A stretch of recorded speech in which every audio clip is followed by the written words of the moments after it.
ಮಕ್ಕಳು ನಗು ನೋಡ್ತಿದ್ರೆ ಏನೋ ಒಂಥರ ಮನಸ್ಸಿಗೆ ಆನಂದ. ಹೌದೌದು, ಈಗ ಈ ಮನೆಗೆ ಮದ್ವೆ ಮನೆ ಕಳೆ ಬಂತು. ಅಕ್ಕ, ನಾನಂತೂ ಆ ಸುಪ್ಪು ಈ ಮದ್ವೆಗೆ ಒಪ್ಕೊಂತಾರೋ ಇಲ್ವೋ ಅಂತ ಅನುಮಾನ ಪಟ್ಬಿಟ್ಟಿದೆ. ಆದ್ರೂ ನಿನ್ ಮೇಲೆ ಒಂದು ನಂಬಿಕೆ ಇತ್ತು. ಏನ್ ಮಾತಾಡ್ತೀಯಕ್ಕ ನೀನು? ನೀನ್ ಮಾತಾಡ್ತಿದ್ರೆ ಆ ಸುಪ್ಪು ಕೋಲೆ ಬಸವಂತರ ತಲೆ ಅಲ್ಲಾಡಿಸ್ತಿದ್ದ. ನಮ್ ಶ್ರೀವಲ್ಲಿನ ಮದ್ವೆ ಆದ್ಮೇಲೂ ಅವಳು ಹೇಳೋ ಎಲ್ಲ ಮಾತಿಗೆ ಅವನ್ ತಲೆ ಆಡ್ಸಿದ್ರೆ ಅಷ್ಟು ಸಾಕು. ಸುಪ್ಪುನ ಹಿಡಿತದಲ್ಲಿ ಇಟ್ಕೊಳ್ಳೋಕೆ ಶ್ರೀವಲ್ಲಿಗೆ ಸ್ವಲ್ಪ ಟ್ರೈನಿಂಗ್ ಕೊಡ್ಬೇಕು. ಹಿಡಿತದಲ್ಲಿ ಇಟ್ಕೊಳ್ಳೋದು ನಮ್ಮನೆ ಹೆಣ್ಮಕ್ಳಿಗೇನು ಕಷ್ಟದ ವಿಷಯ ಅಲ್ಲ ಬಿಡು. ನಮ್ಮ ಹಿಡಿತ ಯಾವಾಗ್ಲೂ ಗಟ್ಟಿಯಾಗೇ ಇರುತ್ತೆ. ಅಷ್ಟಾದ್ರೆ ಸಾಕು ನೋಡು. ಲಕ್ಷ ಲಕ್ಷ ಮನೆ ಬರುತ್ತೆ.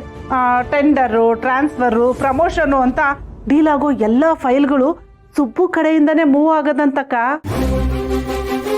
ಹೇಗೋ ಒಂದೊಂದು ಕೆಲ್ಸಕ್ಕೂ ಒಂದೊಂದು ರೇಟು ಅಂತ ಫಿಕ್ಸ್ ಮಾಡ್ಬಿಟ್ರೆ ಲಕ್ಷ ಏನು ಕೋಟಿ ಕೋಟಿ ಮಾಡ್ಬಿಡ್ಬೋದು. ಏನ್ ಹೇಳ್ತಿದ್ಯಾ ನೀನು? ಕಮಿಷನ್ನು ಅಕ್ಕ, ಕಮಿಷನ್ನು. ಈ ದೊಡ್ಡ ದೊಡ್ಡವ್ರು ಮಾಡೋ ಡೀಲ್ಗಳಿಗೆಲ್ಲ ಇಂತಿಷ್ಟು ಅಂತೂ ಕಮಿಷನ್ ಇರುತ್ತೆ. ಈ ದೊಡ್ಡ ದೊಡ್ಡ ಡೀಲ್ಗಳಿಗೆ ಪಿಎಗಳೇ ಪಾರಿವಾಳಗಳಂತೆ. ಹೇಗೋ ನಮ್ ಶ್ರೀವಲ್ಲಿ ಗಡ್ಡನ್ನ ಉಪಯೋಗಿಸ್ಕೊಂಡು. ಮುಚ್ಚು ಬಾಯಿ ತರ್ಸೋ, ಏನೇನೋ ಮಾತಾಡ್ಬೇಡ ನೀನು. ಕಮಿಷನ್ ಆಸೆಗೋಸ್ಕರ ನಾನು ನನ್ನ ಮಗಳನ್ನ ಮಾರ್ಕೋತಾ ಇಲ್ಲ. ಅವಳ ಖುಷಿ, ಅವಳ ಸಂತೋಷಕ್ಕೋಸ್ಕರ ಈ ಮದುವೆ ಮಾಡ್ಕೊಡ್ತಾ ಇದ್ದೀನಿ. ನೀನೇ ನೋಡ್ತೀಯಲ್ಲ ಇಷ್ಟೊತ್ತು. ಅವಳ ನಗುಗೆ ನಾವು ಬೆಲೆ ಕಟ್ಟಕ್ ಆಗತ್ತಾ ಸರ್ಸು? ಇಷ್ಟಕ್ಕೂ ನಾನೇನು ಬೀದಿ ಬಿಕಾರಿ ಅಲ್ಲಮ್ಮ. ಎಲ್ಲರಿಗೂ ದುಡ್ಡು ಆಸೆ ಇರುತ್ತೆ, ಹಾಗೆ ನನಗೂ ಇದೆ. ಹಾಗಂತ ಮನೆ ಮಗಳು ಸುಖಕ್ಕಿಂತ ದುಡ್ಡೇ ಹೆಚ್ಚು ಅಂತ ಹೇಳೋಳಲ್ಲ ನಾನು. ಸುಬ್ರಹ್ಮಣ್ಯ ಈ ಮನೆ ಅಳಿಯ. ಮದುವೆ ಆದ್ಮೇಲೆ ಅಳಿನಾಗಿ ಈ ಮನೆಗೆ ಒಂದು 4 ದಿವಸ ಬರ್ತಾನೆ, ಇರ್ತಾನೆ, ಹೋಗ್ತಾನೆ. ಅಷ್ಟು ಬಿಟ್ರೆ ನನಗೆ ಅವನ ಕಡೆಯಿಂದ ಇನ್ನೇನು ಬೇಕಾಗಿಲ್ಲ ಸರ್ಸು. ಆಯ್ತು ಬಿಡು, ನಿನ್ಗೇನು ಆಗ್ಬೇಕಾಗಿಲ್ಲ. ಅಳಿಯಂಗೆ ಅಂತ ಪವರ್ ಇದ್ರು ಬಳಸ್ಕೊಳ್ಳಿಲ್ಲ ಅಂದಮೇಲೆ ನಿನ್ಗೆ ಬುದ್ಧಿ ಇಲ್ಲ ಅಂತಾನೆ ಅರ್ಥ. ಕಡೆ ಪಕ್ಷ ಅವ್ನ ಲಿಂಕ್ ಇಟ್ಕೊಂಡು ನಾನಾದ್ರೂ ಉದ್ಧಾರ ಆಗೋದನ್ನ ನೋಡ್ಕೋತೀನಿ. ಎಲ್ಲ ಸರಿ ಇಂದ್ರ, ಆದ್ರೆ ನೀನು ವರಲಕ್ಷ್ಮಿ ನಮ್ಮ ಮನೆಗೆ ಬರ್ತಾಳೆ, ಅವಳು ಚೆನ್ನಾಗಿರ್ಬೇಕೋ ಬೇಡವೋ ಅನ್ನೋ ತರ ಮಾತಾಡ್ಬಿಟ್ಟಿಯಲ್ಲ, ನನಗೆ ಯಾಕೋ ಸರಿ ಅನ್ಸ್ಲಿಲ್ಲ. ಏನ್ರಿ ನೀವು ನನ್ನೇನ್ ಕಟ್ಟಕ್ಲು ಅನ್ಕೊಂಡಿದ್ದೀರಾ ನೀವು? ಈ ಮನೆ ಸೊಸೆನ ಚೆನ್ನಾಗಿ ನೋಡ್ಕೋಬೇಕು ಅನ್ನೋದು ನನಗೂ ಗೊತ್ತಿದೆ ರೀ. ಆದ್ರೆ ಅಂತ ಪರಿಸ್ಥಿತಿಲಿ ನನಗೆ ಬೇರೆ ಇನ್ನೇನ್ ಮಾತಾಡೋಕ್ ದಾರಿ ಇತ್ತು? ಏನ್ ಹೇಳಿದ್ರು ಒಪ್ಕೋತಾ ಇರ್ಲಿಲ್ಲ ಸುಬ್ಬು. ಸರಿ, ಹೀಗ್ ಮಾತಾಡಿದ್ರು ಒಪ್ಕೋತಾನೇನೋ ಅಂತ ಹಾಗೆ ಮಾತಾಡ್ದೆ ಅಷ್ಟೇ. ಆದ್ರೆ ಸೊಸೆಗೆ ನಾನು ಹಿಂಸೆ ಕೊಡೋ ಅಂತ ಅತ್ತೆ ಅಂತೂ ಅಲ್ವೇ ಇಲ್ಲ, ಅದನ್ನ ತಿಳ್ಕೊಳ್ಳಿ. ಆಯ್ತಾಯ್ತು, ನೀನ್ ಹೇಳಿದ್ಮೇಲೆ ಆಯ್ತು. ಏನೋ ಒಟ್ನಲ್ಲಿ ಎಲ್ಲ ಒಳ್ಳೇದಾಯ್ತಲ್ಲ, ಇನ್ ತಡ ಮಾಡಬಾರದು. ಆದಷ್ಟು ಬೇಗ ಮದ್ವೆ ಕಾರ್ಯಗಳೆಲ್ಲ ಶುರು ಮಾಡ್ಬಿಡ್ಬೇಕು. ಸರಿ ಸರಿ, ನನ್ನನ್ನು ಅನ್ನೋದ್ ಬಿಟ್ಟು ಆಗೋ ಕೆಲ್ಸಗಳ ಕಡೆ ಮೊದ್ಲು ಗಮನ ಕೊಡಿ. ಅಲ್ಲ ಪಿಂಕಿ, ಮದ್ವೆ ಫಿಕ್ಸ್ ಆಯ್ತು, ಮದ್ವೆ ಡೇಟ್ ಯಾವಾಗಂತಾನೂ ಗೊತ್ತಾಯ್ತು. ಆದ್ರೆ ಈ ಸುಬ್ಬುಗೆ ಎಷ್ಟು ಕೊಬ್ಬಿದೆ ನೋಡು. ಮದ್ವೆ ಆಗ್ತೀವೋ ಇಲ್ವೋ ಅಂತ ಗೊತ್ತಿಲ್ಲದೆ ಇರೋ ಲವರ್ಸ್ ಇರ್ತಾರಲ್ಲ, 24 ಗಂಟೆ ಕೈ ಹಿಡ್ಕೊಂಡು ಸುತ್ತಾ ಇರ್ತಾರೆ. ಬೆಳಗಿಂದ ರಾತ್ರಿವರೆಗೂ ಕಾಲಲ್ಲಿ ಮಾತಾಡ್ತಾ ಇರ್ತಾರೆ. ಗುಡ್ ಮಾರ್ನಿಂಗ್ ಮೆಸೇಜಸ್ ಕಳ್ಸೋದೇನೋ, ಹುಡುಗಿಗೆ ಕಥೆ ಬರೆಯೋದೇನೋ, ಕವನ ಬರೆಯೋದೇನೋ, ಒಂಚೂರು ಚೆನ್ನಾಗಿ ಕಾಣಿಸ್ಬಿಟ್ರೆ ನೀನ್ ಚೆನ್ನಾಗಿ ಕಾಣಿಸ್ತಿದ್ಯಾ ಅಂತ ಹೇಳೋದೇನೋ, ಎದ್ಯಾ, ತಿಂದ್ಯಾ, ಊಟ ಮಾಡಿದ್ಯಾ, ಮನೆಗ್ ಬಂದ್ಯಾ, ಇದರೆಲ್ಲ ಮಾತುಕತೆ ಇರುತ್ತೆ ತಾನೆ. ಆದ್ರೆ ಈ ಸುಬ್ಬು ಒಂದ್ ಕಾಲ್ ಆದ್ರೂ ಮಾಡಿದ್ನ, ಒಂದ್ ಮೆಸೇಜ್ ಆದ್ರೂ ಮಾಡಿದ್ನ ನನಗೆ? ಕರೆಕ್ಟ್ ಅಕ್ಕ, ಆ ಸುಬ್ಬುಗೆ ಒಂಚೂರು ತಲೆನೇ ಇಲ್ಲ. ಸರಿ ಸರಿ. ಅಲ್ಲ ಅಕ್ಕ, ಅಷ್ಟಕ್ಕೂ ನಿನ್ನ ಕಾಲ್ ಮಾಡಿಲ್ಲ ಅಂದ್ರೇನು? ನೀನೇ ಕಾಲ್ ಮಾಡು.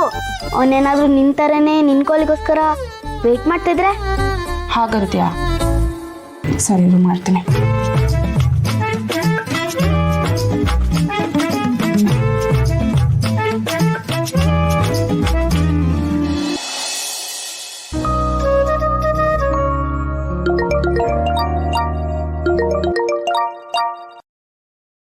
ಹೇಳಿ ಮೇಡಮ್. ಅಕ್ಕ, ನನಗೆ ಕೊಡು ಫೋನ್ನ.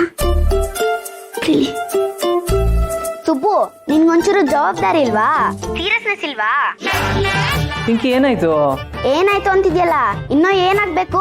ಮದ್ವೆ ಫಿಕ್ಸ್ ಆಗಿಲ್ವಾ? ಸುಮ್ನೆ ಯಾಕಿದ್ಯಾ? ಫೋನ್ ಮಾಡಕ್ಕಾಗಲ್ವಾ? ಅಯ್ಯೋ ದೇವ್ರೆ, ನನ್ನ ಮದ್ವೆ ಫಿಕ್ಸ್ ಆಗಿದ್ದು ಶ್ರಾವಣಿ ಮೇಡಮ್ ಗೊತ್ತಾಗೋಯ್ತಾ? ಶ್ರೀವಲ್ಲಿ ಜೊತೆ ಮಾತಾಡಿದ್ರೇನೆ ಆಡ್ಕೋತಾ ಇದ್ರು. ಇನ್ನು ಅವ್ಳ ಜೊತೆ ಮದ್ವೆ ಫಿಕ್ಸ್ ಆಗಿದೆ ಅಂತ ಗೊತ್ತಾದ್ರೆ ನನ್ನ ಕತೆ ಅಷ್ಟೇ. ಏ ಮಾತಾಡು ಸುಬ್ಬು. ಪಿಂಕಿ ಮೇಡಮ್ ಇದಾರ ಅಲ್ಲಿ?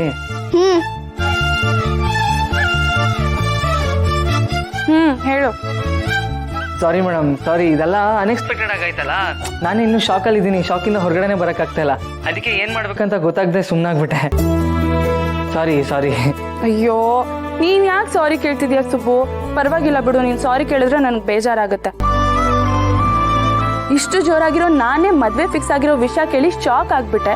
ಇನ್ನು ನೀನು ಪಾಪಚ್ಚಿ, ನಿನಗೆ ಎಷ್ಟು ಟೆನ್ಷನ್ ಆಗಿರ್ಬೇಡ, ಎಷ್ಟು ಶಾಕ್ ಆಗಿರ್ಬೇಡ. ಹೌದು ಮೇಡಮ್, ತುಂಬಾ ಶಾಕ್ ಆದೆ ಮೇಡಮ್. ಆಮೇಲೆ ಇನ್ನೊಂದು ರಿಕ್ವೆಸ್ಟು, ನನ್ನ ಮದುವೆ ವಿಷಯ ನಾನೇ ಹೇಳೋವರೆಗೂ ನೀವು ಯಾರಿಗೂ ಹೇಳಕ್ಕೆ ಹೋಗ್ಬೇಡಿ ಮೇಡಮ್, ಪ್ಲೀಸ್. ಆಹಾ, ಹಾಗಾದ್ರೆ ನಿನ್ ಮದ್ವೆ ಆಗ್ತಿರೋ ವಿಷಯನ ನಿನ್ ಫ್ರೆಂಡ್ಸ್ಗೆ ಇನ್ನೂ ಹೇಳಿಲ್ಲ ಅಂತ ಆಯ್ತು? ಇಲ್ಲ, ಯಾರಿಗೂ ಹೇಳಿಲ್ಲ, ಅದಕ್ಕೆ ಹೇಳ್ತಾ ಇದ್ದೀನಿ. ಯಾಕೆ, ನಾಚಿಕೆನಾ? ಸರಿ ಬಿಡು, ಆಯ್ತು, ಯಾರಿಗೂ ಹೇಳಲ್ಲ. Thanks madam. ಸರಿ, ಮನೆಗೆ ಎಷ್ಟೊತ್ತಿಗೆ ಬರ್ತೀಯಾ? ಬರ್ತಾ ಇದ್ದೀನಿ ಮೇಡಮ್, ಕೆಲಸ ಇದೆ ಒಂದು ಸ್ವಲ್ಪ, ಬರ್ತಾ ಇದ್ದೀನಿ. ಆಯ್ತಾಯ್ತು, ಬೇಗ ಬಾ. Bye bye. Bye madam.